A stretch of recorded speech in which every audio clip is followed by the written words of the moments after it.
திருச்சிற்றம்பலம். தென்னாடுடைய சிவனையை போற்றி, இந்நாட்டவருக்கும் இறைவா போற்றி. உலகெங்கும் வாழும் நெக்ஸ்ட் ஜென் அஸ்ட்ரோ சேனல் நேயர்கள் அனைவருக்கும் அன்பான வணக்கங்கள். ஆனி மாத பலன்களை பத்தி நம்ம இந்த மாசம் பார்க்க போறோம்.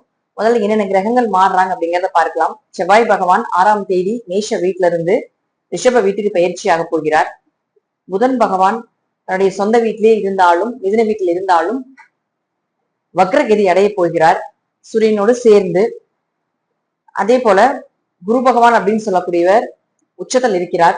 அடுத்தது அங்க சுக்கிரன் இருக்கிறார். 20ஆம் தேதி சுக்கிரன் வந்து சிம்மத்தில் இருக்கக்கூடிய கேதுவோட இணைய போகிறார். உங்க ஜாதகத்துல சுக்கிரன் கேது சேர்க்கை இருக்கான்னு பாருங்க. இந்த சுக்கிரனும் கேதுவும் சேர்க்கை இருந்தால் கண்டிப்பாக ஆண்களாக இருந்தாலும் பெண்களாக இருந்தாலும் ரொம்ப கவனமா இருக்கணும் எதிர்ப்பாளர்கள் கிட்ட. அப்போ பெண் ஜாதகத்துல இருக்கு அப்படின்னா தேவையில்லாத தொடர்புகளும் செய்யாத தப்புக்கு ஒரு கெட்ட பெயர் வரக்கூடிய ஒரு சூழ்நிலையும் நிச்சயமா ஏற்படுத்தி கொடுக்கும். பெண் குழந்தைகளை நீங்க வச்சிருக்கீங்க அப்படின்னா ரொம்ப கவனமா இருக்கணும். எனக்கு ஏதுன்னா குழந்தைத்தனம், சுக்கிரன் அப்படின்னா பெண் குழந்தைகள். அப்போ ஏதாவது பெண் குழந்தைகளுக்கு ஒரு தவறான ஒரு தொல்லைகள் கொடுக்கறதுக்கு உண்டான வாய்ப்புகளும் உண்டு. இந்த சேர்க்கை இருக்கக்கூடிய ஜாதகமாக இருந்தால் இன்னும் ரொம்ப கவனமா இருக்கணும். இந்த சுக்கிரன் ராகு, சுக்கிரன் கேது அப்படின்னு சொல்றதெல்லாம் பாத்துட்டீங்கன்னா கொஞ்சம் பணப்புழக்கங்களை கொடுத்தாலும் வாழ்க்கையில கொஞ்சம் சின்ன ஒரு கெட்ட பெயரும் அவமானத்தை கொடுத்துரும். அப்ப இந்த கிரகச்சேர்க்கைகள் இந்த மாதம் வரக்கூடிய சேர்க்கைகளோடு இந்த கிரகங்களோடு சேரும் பொழுது அந்த மாதம் நம்ம இன்னும் கவனமா இருக்கணும். வருஷத்துக்கு ஒரு முறை இந்த கிரகச்சேர்க்கைகள் கண்டிப்பா நடக்கும். உங்க ஜாதகத்துல சுக்கிரன் ராகோ சுக்கிரன் கேதுவோ சேர்க்கை இருந்ததுன்னா இந்த மாதம் சுக்கிரன் 20ஆம் தேதிக்கு மேல கேதுவோட சேர்கிறார். இதுல இருந்து கொஞ்சம் கவனமாக இருந்து கொள்வது என்பது நல்லது. சிம்ம ராசிக்கு உண்டான ஆனி மாத பலன்களை பத்தி பார்க்கலாம். சிம்ம ராசி, உங்க ராசிக்குள்ள கேது இருந்தாலும் இப்ப பாத்துட்டீங்கன்னா 20ஆம் தேதிக்கு மேல உங்க ராசிக்குள்ள சுக்கிரன் என்ட்ரி ஆக போகிறார். ரொம்ப கவனமாக இருக்கக்கூடிய காலகட்டங்கள். ஆல்ரெடி வந்து சிம்மத்துக்குள்ள கேது இருக்கு, ஆல்ரெடி வந்து சிம்மத்தை வந்து அஷ்டம சனியா பார்த்துட்டு இருக்கு அப்படின்னாலும் நேர்மைக்கும் உண்மைக்கும் என்னைக்குமே ஒரு பெயர் போன ராசி அப்படின்னா அது சிம்ம ராசி தான். அதுக்கு வந்து வேற யாருமே இணை இல்லை. 12 ராசியிலும் சிம்மத்துக்கு உண்டான நேர்மை அப்படிங்கிறது முதல் தரம் வாய்ந்த ராசி அப்படிங்கிறது இது மட்டும்தான். சோ அப்பேற்பட்ட சிம்ம ராசிக்காரங்க இப்போ உங்களுடைய சூழ்நிலை அப்படிங்கறத பார்த்தா நாங்க நேர்மையா இருக்கிறோம், உண்மையா இருக்கிறோம், ஆனா பட் எங்களுக்கு யாரும் நேர்மையால உண்மையா இல்ல, நிறைய விஷயங்கள் நாங்க ஏமாந்துட்டோம், என்ன பண்றதுன்னு தெரியல அப்படின்னு ஒரு சூழ்நிலைகள் இப்ப ரொம்ப மன அழுத்தத்துல இருக்கக்கூடிய ராசி சிம்ம ராசி. பயப்பட வேண்டியதில்லை. கேது வந்து மக நட்சத்திரத்துல டிராவல் ஆயிட்டு இருக்காரு. இப்போ உங்களுக்கு வந்து ஃபர்ஸ்ட் வந்து உத்தரத்துல இருந்தார், அதுக்கப்புறம் பூர நட்சத்திரத்தை கடந்து வந்தார். இப்ப உத்தரமும் பூரமும் ஓரளவுக்கு தப்பிச்சிருச்சு. மக நட்சத்திரம் மட்டும்தான் இப்ப வந்து ரொம்ப டிப்ரெஷன்ல போயிட்டு இருக்கு அப்படிங்கிற அமைப்புகள் உண்டு. சோ மக நட்சத்திரக்காரங்க மட்டும் கொஞ்சம் டிசம்பர் மாசம் வரைக்கும் கொஞ்சம் முடிவுகள் எடுக்கிறதுல கொஞ்சம் தயக்கங்கள், முடிவுகள் என்ன பண்ணினீங்களும் கொஞ்சம் யோசிச்சு பண்றது என்பது ரொம்ப சிறப்பான விஷயம்.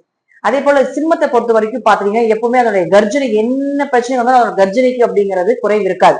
நான் இங்க வந்து எதா இருந்தாலும் இது என்னோட இது, நான் பாத்துக்கிறேன், என்னோட லைஃப நான் பாத்துக்கிறேன், எனக்கு என்ன பண்ணணும்னு எனக்கு தெரியும் அப்படிங்கிற ஒரு தெளிவும் ஞானமும் எப்பொழுதுமே சிம்மத்துக்கிட்ட உண்டு. இப்ப உங்க ராசி அதிபதி ஜம்முன்னு வந்து 11ஆம் இடத்துல உட்கார போகிறார். ஆனி மாதம் முழுவதும் 11ஆம் இடம்னு சொல்லக்கூடிய லாபஸ்தானத்துல இருக்கிறாருங்க. சூப்பரான பீரியடுங்க சிம்மத்துக்கு. மறுபடியும் கம்பேக் கொடுக்க போறீங்க நீங்க. ஆமா, ஏன்னா 10ஆம் இடத்துல இருந்தப்போ தொழிலை பத்தி நிறைய சிந்தனைகள் யோசனைகள் இதெல்லாம் கடந்த மாதங்கள் இருந்திருக்கும். இப்ப போட்ட உழைப்புக்கும் போட்ட எந்த விஷயத்துக்கும் உண்டான ஒரு நல்ல ப்ராப்பர்ட்டியாக இருந்தாலும் சரி, உங்க தொழிலாக இருந்தாலும் சரி, எதுல நீங்க உழைப்பை போட்டிருந்தாலும் இப்ப அதற்கு உண்டான ஊதியம் அப்படிங்கிறது கிடைக்க போகுது. ஏன்னா 11ஆம் இடத்துல லாபஸ்தானத்துக்கு வரப்போகிறார் உங்க ராசி அதிபதியான சூரியன். சோ அருமையா இருக்க போகுதுங்க. கேதுக்கு வீடு கொடுத்த சூரியன் லாபத்துக்கு வரும் பொழுது ஏதாவது ஒரு வழியில் உங்களுக்கு தடை தாமதம் இதெல்லாம் விளக்கிட்டு லாபத்தை கொடுத்தே தீரணும் அப்படிங்கிறது விதி. அதாவது சிம்மம் பயப்படாம தெளிவா நீங்க எந்த ப்ராசஸ் பண்ணாலும் ஸ்டார்ட் பண்ணலாம். அதே போல பாருங்க, உங்களுக்கு 11ஆம் இடத்துல சூரியன் இருக்கிறது அப்படிங்கிறது லாபத்தை மட்டும் இல்லைங்க, உங்களுடைய ஆசைகள், உங்களுடைய கனவுகள். இந்த 1.5 வருஷமோ 2 வருஷமோ ஒண்ணுமே இல்லைங்க, எதுவுமே எனக்கு வேணாம், எனக்கு எதுலையுமே ஆசைகள் இல்ல, என்னை விட்டீங்கன்னா சரி, எனக்கு பற்றற்ற நிலையில இருக்க, எனக்கு எந்த ஜோதிடம் பார்க்கறது, எனக்கு வீடு பிடிக்கல, எனக்கு எதுவுமே பிடிக்கல, இந்த வாழ்க்கையே எனக்கு பிடிக்கல, எங்கேயாவது சாமியாரா போயிடலாம், எங்கேயாவது ஓடி போயிடலாம், எனக்கு இதுல இந்த உலக வாழ்க்கையில எந்த ஒரு ஈர்ப்புமே இல்லை அப்படின்னு சொல்லக்கூடிய ஒரு நிலையை இந்த கேது உங்களுக்கு கொடுத்திருப்பார்.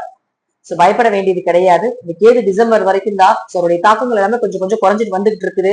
பயப்பட வேண்டிய அவசியமே கிடையாது. இருப்பினும் ராகு 7ஆம் இடத்துல இருக்கிறதுனால உங்களுடைய ஆசைகளை குறைத்துக் கொள்ளுங்கள் அப்படிங்கிறது அமைப்புகள் இருந்தாலும் இப்ப லக்னாதிபதி 11ஆம் இடத்துல இருக்கிறதுனால உங்களுடைய ஆசைகள் கனவுகள் எல்லாமே நிறைவேறதுக்கான ஒரு வாய்ப்புகள் இப்ப கிடைக்கிறதுக்கான அமைப்புகள் உண்டு.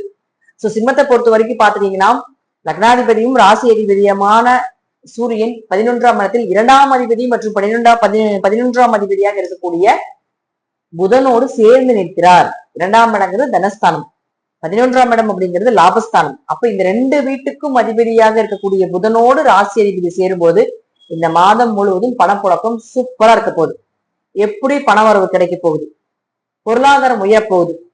உங்க வீட்டுல உங்களை எல்லாரும் அசிங்கப்படுத்தாங்க, முன்னாடி இருந்தா உனக்கு தேவைக்கு இதுதான், இந்தா நீ என்ன கேட்டு இதை பிடிச்சுக்கோ அப்படின்னு சொல்ற அளவுக்கு உங்க கையில காசு வரப்போகுது. தேவைகளை பூர்த்தி பண்றதுக்கு எக்ஸ்ட்ரா வராது, பட் உங்களுடைய தேவைகளுக்கு பூர்த்தி பண்றதுக்கான ஒரு வாய்ப்பை நிச்சயமாக இந்த ராசி அதிபதியும் 2ஆம் அதிபதியும் கொடுத்து விடுவார். அடுத்த விஷயம் என்னன்னு பாத்தீங்கன்னா, இந்த 2ஆம் அதிபதியான புதன் வக்ரகதி அடைகிறார். உங்க ஜாதகத்துல புதன் வக்ரமான்னு பாருங்க. புதன் வக்ரமாக இருந்து விட்டால் நிச்சயமாக உங்களுக்கு ஒரு ஜாக்பாட், ஒரு பணவரவு, இருக்கிற லாபத்தோட ஒரு உயர்ந்த லாபங்கள், பெரும் வருமானம், இதெல்லாம் கிடைக்கிறதுக்கான வாய்ப்புகளும் ஏற்படுத்தி கொடுப்பார். இதுல இன்னொரு விஷயம் என்னன்னு கேட்டீங்கன்னா, சுக்கிரன் வந்து உங்களுடைய ராசிக்குள்ள வரப்போகிறார் இப்போ 20ஆம் தேதிக்கு மேல. ஏன்னா குருவும் சுக்கிரனும் 12ஆம் வீட்டுல இருந்து ஒரு புதிய விஷயங்கள், புதிய முயற்சியினுடைய தொடக்கம், புதிய ஆரம்பம், இழந்ததை மீண்டும் எடுத்து கொடுக்கறது, இதெல்லாமே பண்ணிக்கிட்டு இருப்பாங்க. சோ இந்த 20ஆம் தேதி வரைக்கும் சுக்கிரன் வந்து உங்களுக்கு 12ஆம் வீட்டுல இருக்காரு. அப்ப தொழில் ரீதியா புதிய இன்வெஸ்ட்மெண்ட் பண்ண வேண்டாம், தொழில கொஞ்சம் முன்ன பின்ன இருந்தாலும் பெரிய அளவுக்கு உங்களுக்கு நஷ்டங்கள் இல்லாம அவங்க பார்த்துட்டு இருந்திருப்பாரு. இப்ப சுக்கிரன் என்ன பண்றாருன்னா, 20ஆம் தேதிக்கு மேல உங்க ராசிக்குள்ள கேதுவோட சேர போகிறார். நான் ஆரம்பத்துல சொல்லியிருப்பேன், சுக்கிரன் கேது சேர்க்கை அவ்வளவு சிறப்பான சேர்க்கை இல்ல. சுக்கிரன் ராகு மகாலட்சுமி கடாட்சத்தை கொடுத்தாலும் ஒரு கேரக்டர் வைஸ்ல உங்களுக்கு ஃபால்ட் கொடுத்துரும். சுக்கிரன் கேது என்ன பண்ணணும், ஒரு பெண் சாபத்தையும் கொடுத்து பெண்கள் ரீதியாக ஆண்களுக்கும், ஆண்கள் ரீதியாக பெண்களுக்கும் ஒரு கெட்ட பெயரை கொடுக்கும். இப்ப இந்த சுக்கிரன் கேது உங்க ராசிக்குள்ளேயே வருது, உங்க ராசிக்குள்ள வந்து உங்களுக்கு முழுமையான தாக்கத்தை கொடுக்கும் அப்படிங்கிற அமைப்பு உண்டு. நீங்க தப்பா நினைத்து கொண்டாலும் சரி, இல்ல நாங்களே ஆல்ரெடி மன உளைச்சல் இருக்கோம், இது வேற புதுசா ஒண்ணு சொல்றீங்க அப்படிங்கிறது நினைத்துக் கொள்ள வேண்டாம். ஒரு முன்னெச்சரிக்கை பதிவு மட்டுமே, கரெக்டா இருந்துக்கோங்க அப்படின்னு சொல்றதுக்கான ஒரு பதிவு தான் இது. அப்ப என்ன ஆகும் அப்படின்னு பாத்தீங்கன்னா, இந்த சுக்கிரனும் கேது உங்க ராசிக்குள்ள வருகும் பொழுது அவர் 10ஆம் அதிபதி மற்றும் 3ஆம் அதிபதியாக மாமனார் மாமியாருக்குள்ள கொஞ்சம் சண்டை சச்சரவு பிரச்சனை வரும். ஃபர்ஸ்ட் அவங்களுக்கு ஏதாவது ஒரு மருத்துவ செலவுகள் வரும். 2வது உங்க மேல அவர்களுக்கு நம்பிக்கை போயிடும். அவர்களுக்கு இதாவது எப்படின்னு பாத்துட்டீங்கன்னா, அந்த கேதுனா தடை தாமதங்க, உங்களுக்கு வரக்கூடிய விஷயத்தை தடைப்படுத்தும். சுக்கிரன்னா லௌலீக வாழ்க்கை, சந்தோஷமான வாழ்க்கை, இதெல்லாம் கொஞ்சம் தடை ஏற்படுத்தி கொடுக்கும். சுக்கிரன் அப்படின்னு சொல்றது பாத்துட்டீங்கன்னா, லக்ஸரியா வாழக்கூடியது எல்லாமே, நல்ல ட்ரெஸ் போடுறது, நல்ல நகை போட்டுக்கிறது, உங்களை அலங்கரித்துக் கொள்வது, ஒரு ஈர்ப்பு, ஒரு வசீகரத்தன்மை, இதெல்லாமே கொஞ்சம் குறைஞ்சு காணப்படும் இந்த மாசம்.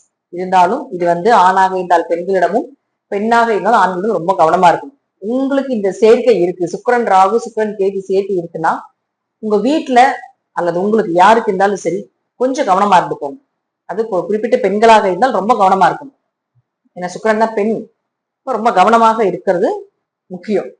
உங்க குழந்தைக்கு இருந்தாலும் சரி, இந்த காலகட்டங்கள் 20ஆம் தேதிக்கு மேல பாத்தீங்கன்னா அவங்க என்ன பண்றாங்க, என்ன செய்யறாங்க, எங்க போறாங்க, எங்க வராங்க, யாரை நோக்கி அவர்களுடைய பயணங்கள் இருக்கு, அவங்களுடைய எண்ணங்கள் எப்படி இருக்கு, அவங்களுடைய பேச்சுவார்த்தைகள் எப்படி இருக்கு அப்படிங்கிறது எல்லாமே கொஞ்சம் அவருடைய ஃப்ரெண்ட்ஷிப் எல்லாம் எப்படி போயிட்டு இருக்கு அப்படிங்கிறதெல்லாம் கொஞ்சம் பேரண்ட்ஸாக நீங்க கொஞ்சம் கவனம் இருக்கணும்.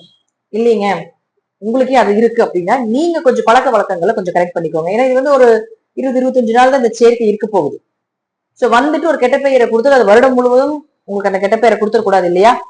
சோ அதனால கொஞ்சம், ஏன்னா உங்களுக்கு அஷ்டம சனின்றது அவமானத்தை கொடுக்கக்கூடிய ஒரு காலகட்டங்கள். குறிப்பா இதுல வந்து மக நட்சத்திரம் பூர நட்சத்திரக்காரங்க ரொம்ப கவனமா இருக்கணும். இவர்களுக்கு தான் ஃபர்ஸ்ட் வந்து நிக்க போகுது. சோ அஷ்டமச்சனியில் அவமானம் நடக்கும் அப்படின்னா இந்த பீரியட்ல பெண்கள் மூலமாக ஆண்கள் மூலமாக ஒரு தலைவிழுவும் அவமானங்களும் ஏற்படும். அதே போல 12ல வந்து குரு இருக்கிற ஒரு செக்ஷுவல் லைஃப்ல கூட கொஞ்சம் உங்களுக்கு ஏதாவது ஒரு கெட்ட பெயரோ அவமானங்களோ இதுவும் ஏற்படுறதுக்கு வாய்ப்புகள் உண்டு. சோ சிம்மம் கொஞ்சம் இந்த விஷயத்துல கவனமாக இருந்து செயல்படுத்திக் கொள்வது என்பது நல்லது. சிம்மத்துக்கு இதுக்கு ஒரு பரிகாரங்கள் இருக்கு. இந்த மாதம் பாத்துட்டீங்கன்னா முழுக்க முழுக்க உங்களுடைய வீட்டுக்கு அருகில் இருக்கக்கூடிய ஏதாவது ஒரு சிவன் கோயிலுக்கு போங்க. இந்த சிவன் கோயில்ல போய் பச்சை கற்பூரமும் அல்லது சந்தனாதி தைலம்னு நீங்க வந்து பூஜா ஸ்டோர்ல கேட்டீங்கன்னா கிடைக்கும். இந்த சந்தனாதி தைலத்துக்கு ரொம்ப பவர்ஃபுல் ஜாஸ்தி. இந்த சந்தனாதி தைலத்தை நீங்க சிவனுக்கு அபிஷேகத்துக்கு கொடுத்துட்டு வாங்க. அது கொடுத்துட்டு வரும் பொழுது சிம்ம ராசிக்கு இந்த மாதம் வரக்கூடிய இந்த அவமானங்களும் கெட்ட பெயரும் விலகும். அதே போல முடிந்த அளவுக்கு சிவபெருமானுக்கு இந்த மாதம் மறிக்குழுந்து வாங்கி சாற்றிட்டுவாங்க. அல்லது மறிக்குழுந்து அத்தர் அப்படிங்கிறது எல்லாமே கடையில கிடைக்குது. அது வாங்கி நீங்க அந்த வாசனை திரவியம் வாங்கி சிவனுக்கு கொடுத்துட்டு வந்தாலும் இந்த கெட்ட கிரகங்களுடைய தாக்கங்களும் இந்த கெட்ட அவமானங்களும் விலகிறதுக்கு அதிக வாய்ப்புகள் உண்டு. மூன்றாவது, இந்த மாதம் முழுவதும் முடிந்த அளவுக்கு அசைவத்தை தவிர்த்து கொள்வது நல்லது. இதுதான் ரொம்ப முக்கியம். ஏன்னா ராசிக்குள்ள கேது இருக்குது. முடிந்த அளவுக்கு அசைவத்தை தவிர்த்து கொள்ளுங்கள். அதே போல சிறு தானிய உணவுகளை இந்த மாதம் முழுவதும் எடுத்துக்கொள்வது நல்லது. இந்த 3 பரிகாரம் ரொம்ப முக்கியங்க சிம்ம ராசிக்கு. ஃபர்ஸ்ட் சந்தனாதி தைலமும், இரண்டாவது மறிக்குழந்து நீங்க மாலையா வாங்கி கொடுக்கலாம், அல்லது மறிக்குழந்து நீங்க வாங்கி கட்டி சிவனுக்கு போடலாம், அல்லது அப்படியே கொண்டு போய் நீங்க கொடுத்தாலும் உங்களுக்கு யோகம்தான். அதே போல அசைவத்தை தவிர்த்து கொள்வது என்பது ரொம்ப ரொம்ப ரொம்ப முக்கியம். சோ இந்த 3 பரிகாரங்களை சிம்மராசிக்காரங்க நீங்க செய்வது என்பது ரொம்ப நல்லது. உங்களுடைய வீட்டுல நீங்க செய்யக்கூடிய பரிகாரம் அப்படின்னு பாத்துட்டீங்கன்னா, துளசி பொடின்னு கடையில கிடைக்கும். இந்த துளசி பொடி வாங்கிட்டு வந்து வியாழக்கிழமை அல்லது ஞாயிற்றுக்கிழமை இந்த 2 நாட்கள்ல, அல்லது வெள்ளிக்கிழமை, இந்த நீங்க 3 நாட்கள் எடுத்துக்கலாம். வியாழன், வெள்ளி, அதே போல ஞாயிற்றுக்கிழமை, இந்த 3 நாட்கள்லயும் நீங்க வீட்டுல வந்து சாம்பிராணி புகை இருக்கு இல்லைங்களா, அது போடணும். அதை போடும் பொழுது உங்களுக்கு நம்ம எப்படின்னா அதுல சாம்பிராணி போடுவோம், குங்குளியம் போடுவோம், சில விஷயங்கள் வாசனை திரவியங்கள் உங்களுக்கு பிடித்ததெல்லாம் நம்ம போடுவோம் இல்லைங்களா. அதுல கண்டிப்பா இந்த துளசி பொடியை நீங்க வந்து 1 ஸ்பூன் ஆட் பண்ணிக்கோங்க. பால் சாம்பிராணி பிளஸ் துளசி பொடி ஏதோ ஒண்ணு. அந்த துளசி பொடியை உங்க வீடு முழுவதும் பூஜா ரூம்ல இருந்து, எல்லா இடத்துலயும், கிச்சன்ல இருந்து, ஹால்ல இருந்து, வெளியே எல்லா இடத்துலயும் காமிச்சிட்டு வாங்க. இந்த கிரகச்சேர்க்கை இருக்கக்கூடியவர்கள் கண்டிப்பாக இது செய்தே ஆகணும் அப்படிங்கிறது ஒரு ரூல்ஸாவே நீங்க எடுத்துக்கோங்க.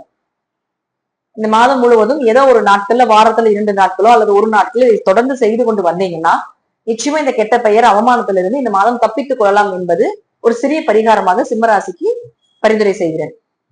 அடுத்தது செவ்வாய். இந்த செவ்வாயை பொறுத்த வரைக்கும் பாத்துட்டீங்கன்னா உங்க ராசிக்கு 4 மற்றும் 9ஆம் அதிபதி. அவர் இருக்கக்கூடிய வீடு அப்படின்னு பாத்துட்டீங்கன்னா, இப்ப 6ஆம் தேதி வீடு தன்னுடைய சொந்த வீட்டுல இருந்தார். 6ஆம் தேதிக்கு மேல பாத்தீங்கன்னா ரிஷபத்துக்கு வந்தார், ராசிக்கு 10ஆம் இடத்துல. சோ 9, 10 தொடர்பு ஏற்படுது அப்படின்னாலே தர்ம கர்மாதிபதி யோகம் வேலை செய்யுது. அப்பா மூலமாக உதவிகள், பெயர் புகழோட வாழ்றது, சிவன் கோயில் கட்டுறதுக்குண்டான ஒரு வாய்ப்புகள், இதெல்லாமே இந்த மாசம் கண்டிப்பா கிடைக்கும். அல்லது ஏதாவது ஒரு விஷயத்துக்காக, ஏதாவது ஒரு கோயிலுக்காக, கண்டிப்பாக சிவன் கோயில் மட்டும் கிடையாதுங்க, ஏதாவது ஒரு தான தர்மங்களோ, அன்னதானங்களோ, ஒரு சிவன் கோவில் கட்டுறதுக்கோ, அல்லது ஏதாவது ஒரு கோவில் கட்டுறதுக்கு, ஒரு கட்டுமான பணிக்கு கண்டிப்பா உதவி செய்யறதுக்கான வாய்ப்புகள் உண்டு. சோ தாய் தந்தையர்கள் மூலமாக உங்களுக்கு ஏதாவது ஒரு உதவிகளும் கிடைக்கும். அவர்கள் மூலமாக இந்த தொழில் வளர்ச்சிக்கு ஒரு வாய்ப்புகளும் நிச்சயமாக ஏற்படுத்தி கொடுப்பார் அப்படிங்கறத உண்மை. இது முழுக்க முழுக்க சிம்ம ராசிக்கு இந்த மாதம் நடக்கும். டிப்ரெஷன் மாதம் தான், அதெல்லாம் இல்லைன்னு சொல்ல மாட்டேன். பட் நம்ம இப்ப கொடுத்த இந்த பரிகாரங்கள் செய்யும் பொழுது உங்களுக்கு கொஞ்சம் இந்த டிப்ரெஷன் எல்லாமே குறையதுக்கு உண்டான வாய்ப்புகளும் உண்டு. இந்த மாதம் பாத்தீங்கன்னா கண்டிப்பா மயில் பார்க்கக்கூடிய ஒரு சூழ்நிலைகள் வரலாம், கிளியை பார்க்கக்கூடிய ஒரு சூழ்நிலைகள் வரலாம். மதுரை மீனாட்சி அம்மன், குருவாயூர் கிருஷ்ணருடைய வழிபாடுகள், திருவண்ணாமலை அண்ணாமலையாரை போய் பார்த்துட்டு வர்றது, அல்லது அவருடைய பிரசாதங்கள், இந்த மாதிரி தெய்வங்களுடைய பிரசாதங்கள் ஏதாவது உங்களை தேடி வர்றது, இதெல்லாம் நிச்சயமா நடக்கும். அதே போல உங்களுக்கு கொஞ்சம் காலில் அடிப்படுறதுக்குண்டான வாய்ப்புகளும் உண்டு. உதடு, அதுலயும் கொஞ்சம் கவனமா இருந்துக்கணும். உதடு பகுதி, அது மாதிரி கால் பகுதி, இந்த 2 பகுதியில ஏதாவது அடிப்படுறதோ, அல்லது உதட்டுக்கு கீழே இருக்கக்கூடிய தாடை பகுதியில் ஏதாவது சின்னதா அடிப்படுறதுக்கான வாய்ப்புகளும் உண்டு. சோ இந்த விஷயத்திலே கொஞ்சம் நீங்க கவனமாக இருந்து செயல்படுத்திக் கொள்வது என்பது ரொம்ப சிறப்பான விஷயமாக இருக்கும். சிம்மம் மீண்டும் கம்பேக் கொடுக்கக்கூடிய ஒரு காலகட்டங்கள், பிளஸ் மைனஸ் எல்லாத்துக்குமே இருக்கக்கூடியதுதான். பட் ராசி அதிபதி நல்லா இருக்கிறதுனால எதையும் எதிர்கொண்டு ஜெயிச்சுட்டு வரக்கூடிய ஒரு சூழ்நிலைகளும் உண்டு. 70% மேல சிம்மத்துக்கு யோகத்தை கொடுக்கக்கூடிய மாதமாகவே இந்த ஆணி மாதம் இருக்கும். அதே போல நடராஜருடைய அபிஷேகம் இருக்கிறதுனால சிவன் எப்பொழுதுமே சிம்மத்துக்கு ஓடி ஓடி வந்து உதவி செய்வார் அப்படிங்கிற அமைப்புகளும் உண்டு. நடராஜருடைய அபிஷேகத்துக்கு முடிந்த அளவுக்கு உங்களால பூஜை பொருட்களும், ஆன்மீகம் சம்பந்தப்பட்ட அபிஷேக பொருட்களும் வாங்கி கொடுப்பது என்பது உங்களுடைய வாழ்க்கையில் அடுத்த கட்டத்து பாதைக்குண்டான வழிகளை நிச்சயமாக காட்டியே தீரும் அப்படிங்கிறது மாற்று கருத்து இடமே கிடையாது. நன்றி. நீங்க ஒரு நல்ல பதிவுல சந்திக்கலாம். திருச்சிற்றம்பலம், தில்லையம்பலம், ஸ்ரீ நரசிம்ம தேவி சரணம்.